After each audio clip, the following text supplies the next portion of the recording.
Hi guys, welcome to another video tutorial with me, Clarice. We are continuing on in our series of the Aloha series. This will be video number 4, I believe. And this is based off my recent trip to Maui, where I absolutely fell in love with everything Aloha. So today we are going to be learning how to paint the Bougainvilleas. And those really pretty flowers that bloom roadside all over the place just light up the whole atmosphere instantly. So here's what we're going to be using really quickly. I'm using my Paul Rubens set of 48 watercolors. I've got my Paul Rubens sketch block. This is the same sketch block we were using earlier this year. And for brushes, I'm going to be using 2 brushes, Princeton brushes, of course. We've got the round number 6 by Neptune from the Neptune collection. And then we've got the number 4. I'm going to leave the number 1 handy just in case I need it, but we'll see. I've got a pencil handy as well. And let's see, am I missing anything else? No, I think that's it. All right, well, before we begin, I just want to remind you guys, if you like watercolor videos like this or floral in nature, please consider subscribing and also hit that like button.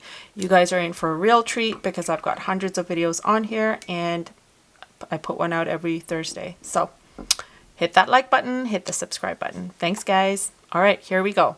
So I'm going to mix a little bit of color and we're going to start off with doing the fresh purple, which is right here. And I will just mix a little bit of that on my messy palette.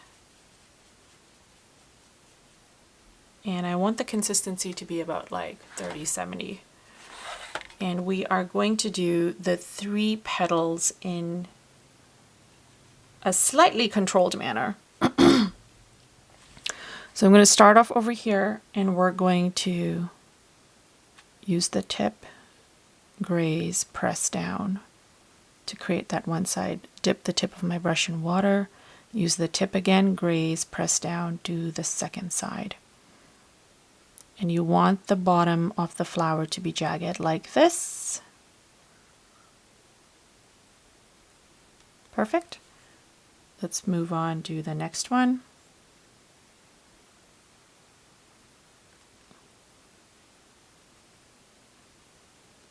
Because they're so flowy and organic in nature, we really don't have to stress too much about getting it perfect. If you want to highlight certain areas with like a darker purple, the fresh purple that we're using, go ahead and do that. That's totally fine. Let's do our third one over here. I started this one from the inside going out, and that is also okay. Now that we have this, I'm realizing we did one little boo-boo, which is we should have done the pencil markings for our 3 little buds on the inside. But we'll figure that out soon, so give me a second. Washing off most of the color from this, we're going to take the number 4, get some of that nice rose red, mix it in with some of that fresh purple. And we're just going to dab in the center here. And we want that beautiful blend of dark to light. And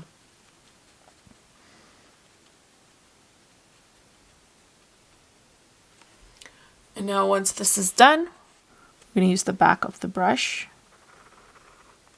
and draw in our centers for each of these petals and then do the detailing that goes with it. Now I'm quickly brainstorming what we do for the center because those pretty little bright flowers, white and bright flowers, really make for such a gorgeous center, and I lost my opportunity over here, which happens to the best of us.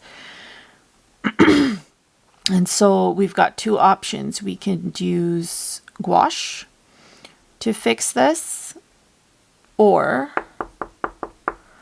we could sort of leave this one as is because it's got some white in the center, just add a little burnt sienna dot maybe here and there and then move on. But let me figure out what I'm going to do just as soon as I add a little bit more deeper purple to our center. So I'm going to get number 4, get some of that violet, mix that in with the fresh purple, and just dab again.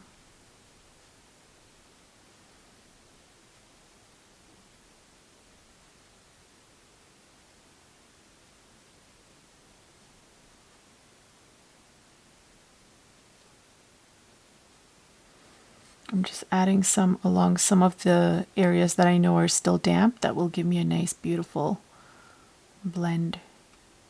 This is the wet on wet technique that we learned over the past few months since the beginning of this year.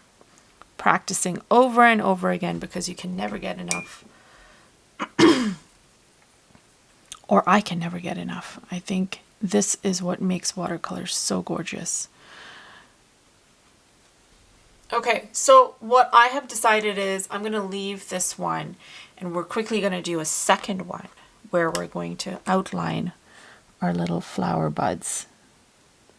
So just 3 circles. And we're going to like paint around it. Okay, let's do this all over again. So starting off with my number 6.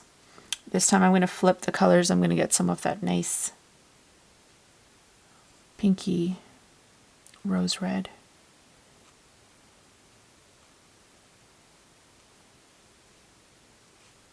Push the color down to the bottom. Dip the tip of my brush in water. Get a little bit of that fresh purple.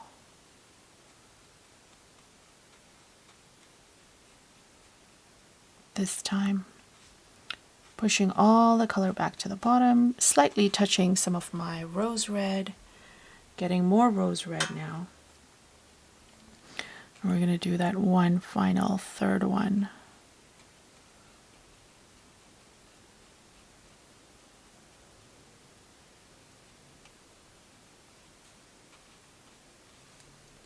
Kind of making this one a little bit thicker.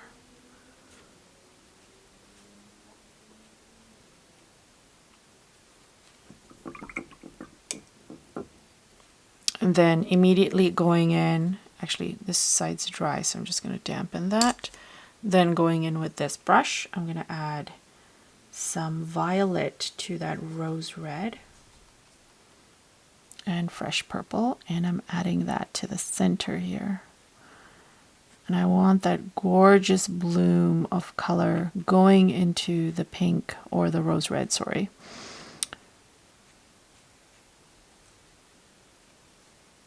Just allowing the watercolor to sort of move around and do its thing.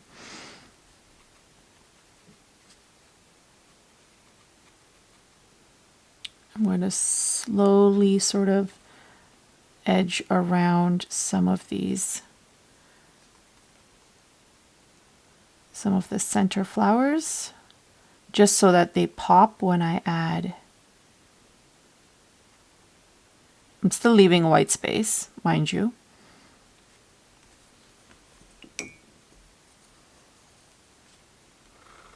Doing our little center lines. And now is the perfect time. It's actually the best time to do this is when it is damp. I can see that this one's dried up a little bit, so I'm not getting the best. The effect isn't as great as it is towards the center. But this is a good learning curve for some of you guys, so you guys can actually see why certain details, when I mention them, it is important to really listen in and execute as such, because otherwise you don't get it. But I don't, in hindsight, like I don't really mind the dark to light effect that you get. It's actually quite pretty. But notice how like the purple and the pinks just bloom and give you that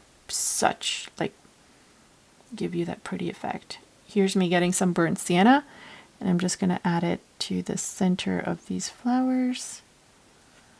I think you could even do a little bit of yellow, but I'm going to leave this as is.